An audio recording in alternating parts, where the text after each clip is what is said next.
হযরত আশিকে কোরআন ছিলেন। ছাত্রদেরকে কোরআনের প্রতি আগ্রহী করে তুলতেন। মওলানা হিমায়তুদ্দিন সাহেব হুজুর আমাকে রমজান মাসে জিকরুন নবী নামক একটি কিতাব অনুবাদ করতে দিয়েছিলেন। হুজুরের কাছে যখন বললাম, হুজুর অনেক কথা বলেছেন, বললেন বাজি হ্যাঁসের কথা কয়েন না, কোরআনের মাসে কোরআন নিয়ে ব্যস্ত থাকবেন। আলহামদুলিল্লাহ প্রায় 47 বছর তারাবি পড়ানোর সুযোগ আল্লাহ তাআলা দিচ্ছেন।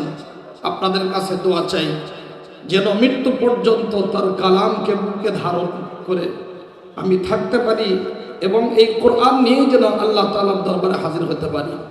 আপনার বাড়ি ধারা কর্তৃক আয়োজিত আজকের এই সুন্দর একটি মিলন মেলায় উপস্থিত আমার আকাবির মুআসির আসাগির সর্বস্তরের উলামায়ে কেরাম ও সাথী ভাইয়েরা, স্মৃতির এক মহাসাগরের মাঝখানে দাঁড়িয়ে অনেক কিছুই তো বলতে মনে চায়, সময় সংক্ষিপ্ত। আমার বাজান জীবনে অনেক কষ্ট করে গেছেন। সেদিন হবিগঞ্জ উমেদ নামের মাদ্রাসা ছোট ভাই মুফতি জাবের কাসেমের সাথে দেখা। ও এত সুন্দর বয়ান করতে পারে আমি কখনো শুনি নাই। প্রায় 1 ঘন্টা বয়ান করছে, শেষে আবার সুরও দিছে। ওরে দেখে অনেক কান্না আসছে। জাবের আর নাইমা ওরা একই চেহারা, কাটিং, কাছাকাছি সময় এখানে আসতো। খাইছো? খাই নাই, কিন্তু মুখে কোনো হাসির কমতি ছিল না। আমার বাজি সারা জীবন কষ্ট দুঃখ বরদাস্ত করেছেন, মালিক ছাড়া কাউকেই বলেন নাই। আমাদের অনেক ভাই আছেন, সৈয়দপুর মাদ্রাসার মুহতামিম শেখুল হাদিস বশির ভাই সহ সবাই জীবন্ত সাক্ষী। হযরত আশিকে কোরআন ছিলেন। ছাত্রদেরকে কোরআনের প্রতি আগ্রহী করে তুলতেন। মওলানা হিমায়তুদ্দিন সাহেব হুজুর আমাকে রমজান মাসে জিকরুন নবী নামক একটি কিতাব অনুবাদ করতে দিয়েছিলেন। হুজুরের কাছে যখন বললাম, হুজুর অনেক কথা বলেছেন, বললেন বাজি হ্যাঁসের কথা কয়েন না, কোরআনের মাসে কোরআন নিয়ে ব্যস্ত থাকবেন। আলহামদুলিল্লাহ প্রায় 47 বছর তারাবি পড়ানোর সুযোগ আল্লাহ তাআলা দিচ্ছেন।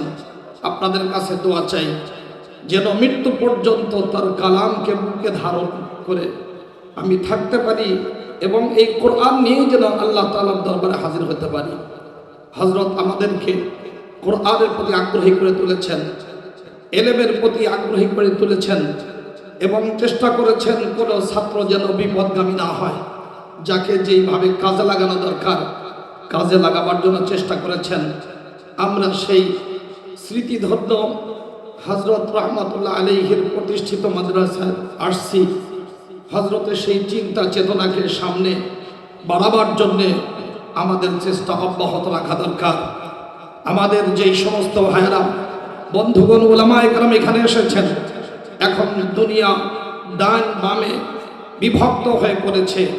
বামপন্থী যারা ওরাও বেপরদার পক্ষে, ডানপন্থী যারা ওরাও বেপরদার পক্ষে, বামপন্থী যারা ওরাও সুদী কারবার সাথে জড়িত, ডানপন্থী যারা ওরাও সুদের বিপক্ষে নয়, বামপন্থী যারা ওরাও মানব রচিত আইন প্রণয়ন করবে, প্রতিষ্ঠা করবে, ডানপন্থী যারা এরাও ব্রিটিশের গোলামি করবে।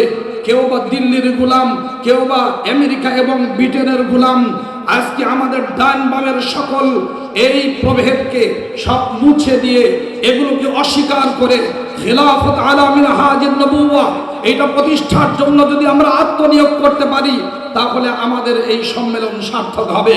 হযরত সারা জীবন স্বপ্ন দেখেছেন খেলাফতের এবং সত্যিকার ইসলামী শাসন প্রতিষ্ঠার জন্য, যেই দিন কায়েমের জন্য সংগঠনের জন্য কাজ করেছেন। আমাদেরকে সর্বক্ষেত্রে নেতৃত্ব দিবার জন্য, যোগ্য করে তুলবার জন্য চেষ্টা অব্যাহত রেখে আখেরি নিঃশ্বাস পর্যন্ত চেষ্টা করে গেছেন। আজকে আমাদের শপথ নিতে হবে, আমরা যে যেখানে থাকি আকাবির বড়দের প্রতি শ্রদ্ধা অন্তরে পোষণ করে আমাদের সামনে অগ্রসর হতে হবে। আমাদের সামনে স্বৈরাচারের পতন আমরা দেখেছি, যারাই নিজের দেশের মানুষের উপরে জুলুম করেছে তাদের পরিণতি ভালো হয় নাই। আশরাফ গনি ভেঙে গেছে, বাশার আসাদ যেমন পালিয়ে যেতে বাধ্য হয়েছে, আমার দেশের লেডিস ফিরাউন পালিয়ে গিয়েছে। নতুন কোন ফিরাউন যেন আমার বাংলাদেশে তৈরি না হয়, এই জন্য আমাদেরকে ইস্পাত কঠিন হয়ে চেষ্টা করতে হবে, জিহাদ করে যেতে হবে। জিহাদি ট্রেনিং নিয়ে, মন মানসিকতা নিয়ে আমাদেরকে সেই মদিনার কাফেলার সাথে মিলতে হবে। আজকে আমাদের এখান থেকে সেই শপথ নিয়ে যেতে হবে। আমাদের উস্তাদ, সব উস্তাদদেরকে যদি দেখতে পারতাম আজকে শান্তি লাগতো।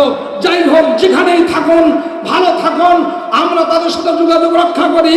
আমরা বড়দের শ্রদ্ধা অন্তরে ধারণ করে সমালোচনার মুখকে বন্ধ করে দিয়ে আমরা সামনে অগ্রসর হতে থাকি। আমরা এই বাড়িধারাকে সামনে সারা পৃথিবীর মানুষকে সত্যিকার কল্যাণের পথে পরিচালনা করার ক্ষেত্রে কলিদি কেরাদার আদায় করুক, এটা আমরা দেখতে চাই। আল্লাহ তাআলা আমাদের সবাইকে দ্বীন ঈমানের উপরে কায়েম রাখুন, ইলমি মেহনতের সাথে আমাদেরকে সদা আমাদের এখানে লাগিয়ে রাখুন। আমিন। ওয়া আখিরু দাওয়ানা আলহামদুলিল্লাহি রাব্বিল আলামিন।